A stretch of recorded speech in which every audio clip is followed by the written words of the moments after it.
In 1879, Constantin Fahlberg, a chemist at Johns Hopkins University, made an astonishing discovery. He was conducting experiments with coal tar when he forgot to wash his hands. When he started eating his lunch, he noticed something odd. His fingers tasted sweet. Fahlberg's discovery was the start of a century-long pursuit to create alternatives to sugar. Learn more about artificial sweeteners, how they were developed, and how they work on this episode of Everything Everywhere Daily.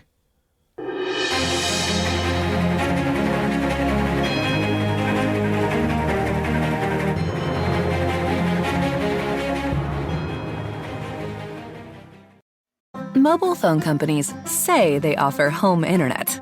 But if their internet comes from a cell phone network, you should know. It's just phone internet, not home internet. Keep your home up to speed with Cox. Cox internet is faster and has more reliable download speeds than 5G home internet. Cox is the real home internet you're looking for. Based on Cox analysis of Ookla speed test intelligence data Q3 2022 and Cox serviceable areas, visit cox.com/internet for details. Membership fees apply after free trial. Cancel anytime. Can I be real for a second? That goal you have to exercise and eat better, you really can do it. But nobody is going to do it for you. And nobody has to, because you can do it if you have the right tools and a community that cares about helping you get results. And that's us, Beachbody. It's as convenient as your TV or laptop, but you need to decide that you're worth it. Let us help you succeed. Here's how. Go to beachbody.com to claim your free membership and start feeling great. The very first artificial sweetener was probably something you would never want to consume. The ancient Romans created a substance that was known throughout history as salt of Saturn, Goulard's powder, or lead sugar. Chemists today would call it lead acetate, and I guess you can figure out from the lead part why you wouldn't want to consume it. Lead sugar was one of the few sweeteners that the Romans had beyond honey. They would create it by boiling grape juice in lead pots until it became a syrup. There have been several cases throughout history of lead poisoning from lead sugar. Pope Clement II died in the year 1047 of lead poisoning due to the consumption of lead sugar. Beethoven may have died from lead sugar used to sweeten his wine, even though by the time of his death it had been made illegal to use. Sugar originated in India but was never traded in quantity to Europe. It wasn't until it became cultivated in the New World that its consumption exploded. In the 19th century, sugar beets were grown when sugar was embargoed during the Napoleonic Wars. The story of sugar itself will be left for another episode. However, the important fact is, despite the high demand for sugar in the 19th and early 20th centuries, sugar was still relatively expensive. In 1879, Constantin Fahlberg was a chemist conducting experiments with coal tar. Coal tar is a type of creosote that's a byproduct of the creation of coke and coal gas. In particular, he was working with a compound made from it called benzoic sulfamide. Before washing his hands, he tasted his fingers while eating lunch and noticed that they tasted very sweet. He figured out that the sweet taste came from the benzoic sulfamide that he had been working with. He and his laboratory supervisor, Ira Remsen, developed a way to synthesize the compound from O-sulfamoyl benzoic acid. Fahlberg published an academic paper on his discovery and then began applying for patents around the world for a method of creating this substance that he called saccharin. In 1886, Fahlberg moved to Germany, where he began the production of saccharin on an industrial scale, in the process becoming a very wealthy man. Saccharin wasn't a simple substitute for sugar. Saccharin is actually 550 times sweeter than sugar, which means the amount of saccharin you need to achieve the same amount of sweetness as sugar is 1/550th the amount. Saccharin also doesn't taste exactly like sugar. In its pure form, it has a metallic aftertaste. Most importantly, saccharin can't be metabolized by humans. Hence, unlike sugar, it has no calories. In 1901, a company was founded in St. Louis, Missouri by John Francis Queeny, which imported saccharin to the United States from Germany. The company would then resell it to companies like soda manufacturers who use sugar. The name of this company, which Queeny named after his wife's maiden name? Monsanto. There was actually a fair amount of saccharin used in the first several years of the 20th century in the United States. Most people think of artificial sweeteners as something which was introduced in the later half of the 20th century, but saccharin was actually being used decades earlier. The reason why it was so heavily used had nothing to do with calories, weight loss, or nutrition. It had everything to do with price. Saccharin was simply cheaper than sugar. The reason why no one thinks of saccharin being used this early is that the manufacturers who added it to their food never disclosed it. There was literally no labeling or disclosure requirements for food additives at the time. The publication of The Jungle by Upton Sinclair increased public concern about food additives. In 1907, the Food and Drug Administration wanted to ban saccharin because they felt it was a deceptive practice of replacing a superior product with an inferior one, and also because they thought that it might be toxic. The person who blocked the ban of saccharin was actually President Theodore Roosevelt, who said, quote, "Anyone who says saccharin is injurious to health is an idiot." He fired the FDA agent who proposed the ban. This was the beginning of a series of government flip-flops on saccharin. In 1912, the U.S. government declared saccharin to be an adulterated substance and banned it. And then, that same year, they declared it to be safe. The ban lasted until the First World War, where there was a shortage of sugar. Then, in the late 1940s, the FDA conducted an investigation trying to prove that saccharin was harmful, but they couldn't find any evidence that it was. Finally, in 1977, studies found that saccharin caused bladder cancer in rats.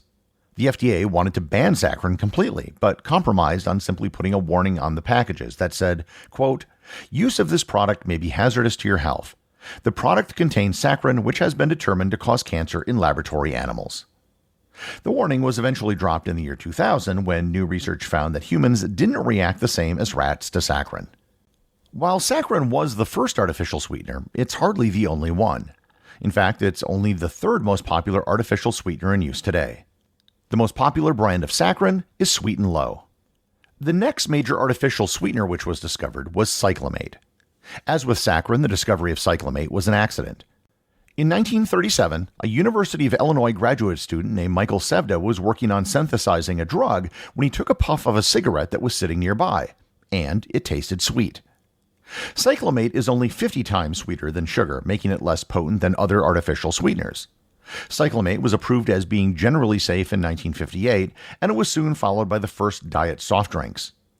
The first diet beverage was Diet Right Cola by the Royal Crown Company, which was released in 1958. The sweetener was a mix of cyclamate and saccharin. In 1963, the Coca-Cola Company released their first diet drink called Tab, which also used cyclamate and saccharin. And that same year, Pepsi released their first drink called Patio, which was later renamed as Diet Pepsi. However, in 1969, cyclamate was taken off the market. A study tested the 10-to-1 ratio of cyclamate to saccharin used in many beverages and found that 8 out of 240 rats developed bladder tumors when fed the human equivalent of 550 cans of diet soda a day.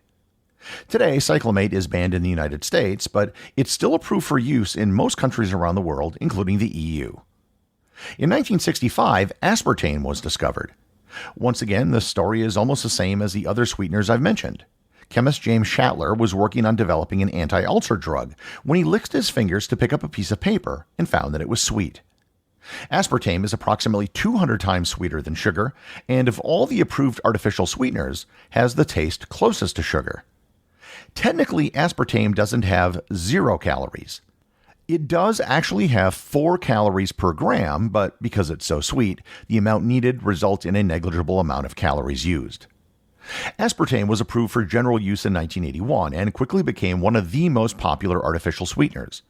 It was the sweetener used in one of the most popular diet beverages of all time, Diet Coke, and Diet Pepsi switched to it in 1983. Aspartame has become one of the most tested food substances in history, and it's been approved for consumption in over 100 countries. And just as a side note, both Diet Coke and Coke Zero use aspartame as their primary sweetener. The difference between the two beverages are other ingredients. Diet Coke contains citric acid, whereas Coke Zero has potassium citrate and acesulfame potassium.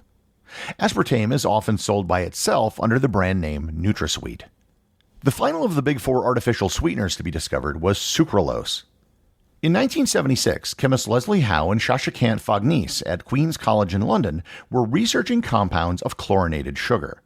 These were compounds based on actual sucrose molecules. Howe asked Phagnis to test one of the compounds, but Phagnis misunderstood him and thought that he said to taste one of the compounds. Again, via accidental discovery, Phagnis found the substance to be extremely sweet. Sucralose is the most potent of all the major artificial sweeteners. It is 1,000 times sweeter than sugar, 3 times as sweet as aspartame, and twice as sweet as saccharin. Pepsi briefly switched from aspartame to sucralose between 2015 and 2018, but then switched back due to a drop in sales. Sucralose is most commonly sold under the brand name Splenda. These 4 artificial sweeteners, saccharin, cyclamate, aspartame, and sucralose, are by far the most popular artificial sweeteners in the world today. However, they're not the only ones. Tagatose, also known by the brand name Nutralose, is based on lactose, the sugar found in milk. Acesulfame, which I mentioned before is found in Coke Zero, is also a sweetener that can be found under the brand names Sunnet and Sweet One. It has a stronger aftertaste than most artificial sweeteners, so it has a limited use. Stevia is derived from the stevia plant in South America. Technically, it isn't an artificial sweetener as it does come from a natural source. There is also a category of sweeteners known as sugar alcohols. These are sucrose molecules with hydrogen atoms attached to them. And despite the name alcohol, they do not contain any ethanol and have nothing to do with alcoholic beverages. Sugar alcohols are often used in candies and gum and may result in intestinal problems as they're not digested in the small intestine, something to which I can personally attest. The one thing that many of you are probably wondering is, what about the health consequences of artificial sweeteners? You can't make a blanket claim about every single sweetener, as they're all different chemicals and behave differently. That being said, collectively, these are some of the most tested food additives in world history.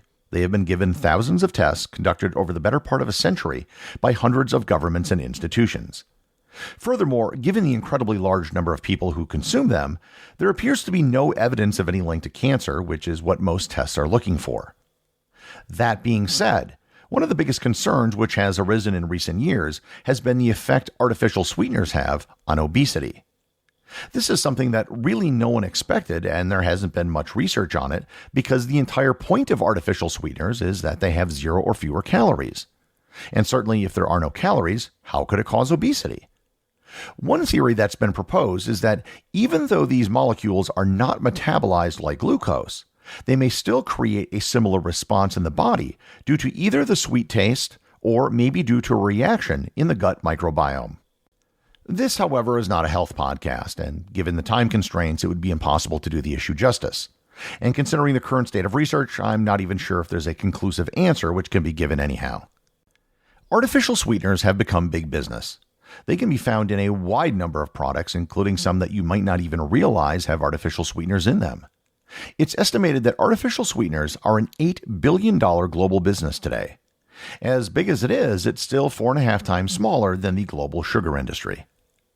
While the sweeteners I've mentioned in this episode are the most popular ones today, you never know when some scientist, while in the middle of an experiment, will stick their finger in their mouths and discover a new one.